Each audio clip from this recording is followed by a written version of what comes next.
بسم اللہ الرحمن الرحیم۔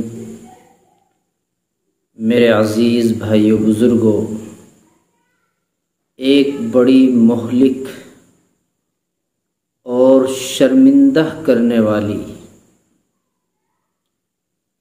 نیچا دکھانے والی بیماری عام طور پر گھر میں کسی نہ کسی کے ساتھ یہ لاحق ہوتی ہے۔ اکثر گھروں میں یہ بیماری پائی جاتی ہے کہ بچہ بستر پر پیشاب کر دیتا ہے، سوتے ہوئے اسے محسوس نہیں ہوتا، بستر گیلا ہو جاتا ہے۔ اور یہ چھوٹے بچوں کے ساتھ نہیں، ناسمجھ بچوں کے ساتھ ہی نہیں، جو بچے سمجھدار ہو چکے ہوتے ہیں، تقریباً 10 سال کے، 12 سال کے، 15 سال کے، کبھی کبھی ایسا بھی ہوتا ہے، میں نے دیکھا کہ 20 سال کے ہو جاتے ہیں، پھر بھی یہ مرض نہیں جاتا، بستر پر پیشاب کر دیتے ہیں۔ اور بڑے تعجب کی بات یہ ہے کہ بعض حضرات، بہنیں ہوں، بھائی ہوں، شادی ہونے کے بعد بھی اس مرض میں مبتلا رہتے ہیں۔ کیا بڑی عجیب بات ہے، سوتے ہوئے پیشاب بستر پر نکل جاتا ہے۔ تو اس کے لیے ہمیں کیا کرنا چاہیے؟ دیکھیے، ہر آدمی کوشش کرتا ہے کہ ہمارا بچہ بستر خراب نہ کرے، قیمتی بستر ہوتے ہیں۔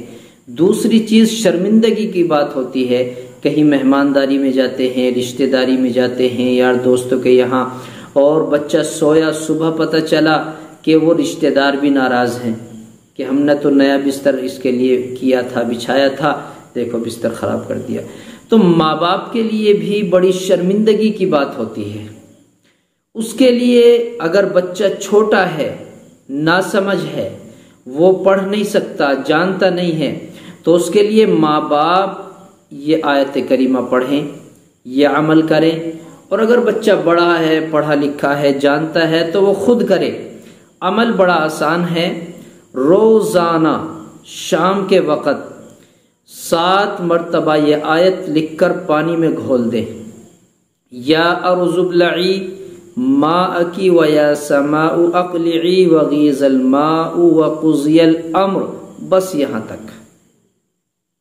یا ارض ابلعی ماءکی ویا سماء اقلعی وغیض الماء وقضی الامر، یہاں تک یہ آیت کریمہ 7 مرتبہ پانی میں گھول کر، پانی میں ایک اس پر کاغذ پر ایک دے گھول دیں، یہ 7 مرتبہ پڑھ کر پانی پر دم کرے اور اس بچے کو پلا دیں جو اس مرض میں مبتلا ہے۔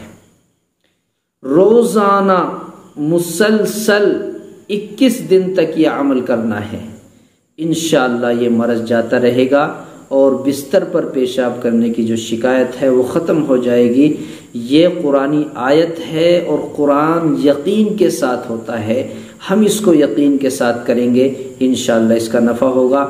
بعض حضرات میرے پاس آتے ہیں اپنے بچوں کی شکایت، تو میں انہیں لکھ کر بھی دے دیتا ہوں، دم کر کے بھی دیتا ہوں، بتلا دیتا ہوں کہ اس کام کو کرتے رہیں، مسلسل کرتے رہیں، تو انشاءاللہ اس کا نفع ہوتا ہے، سامنے آتا ہے اس کا نفع۔ آپ بھی کریں گے تو انشاءاللہ آپ کے سامنے بھی اس کا نفع آئے گا۔ اللہ سے دعا ہے کہ جو بھی حضرات اس عمل کو کریں، اللہ ان کے لیے راستہ کھول دے، اللہ ان کو کامیابی عطا فرما دے۔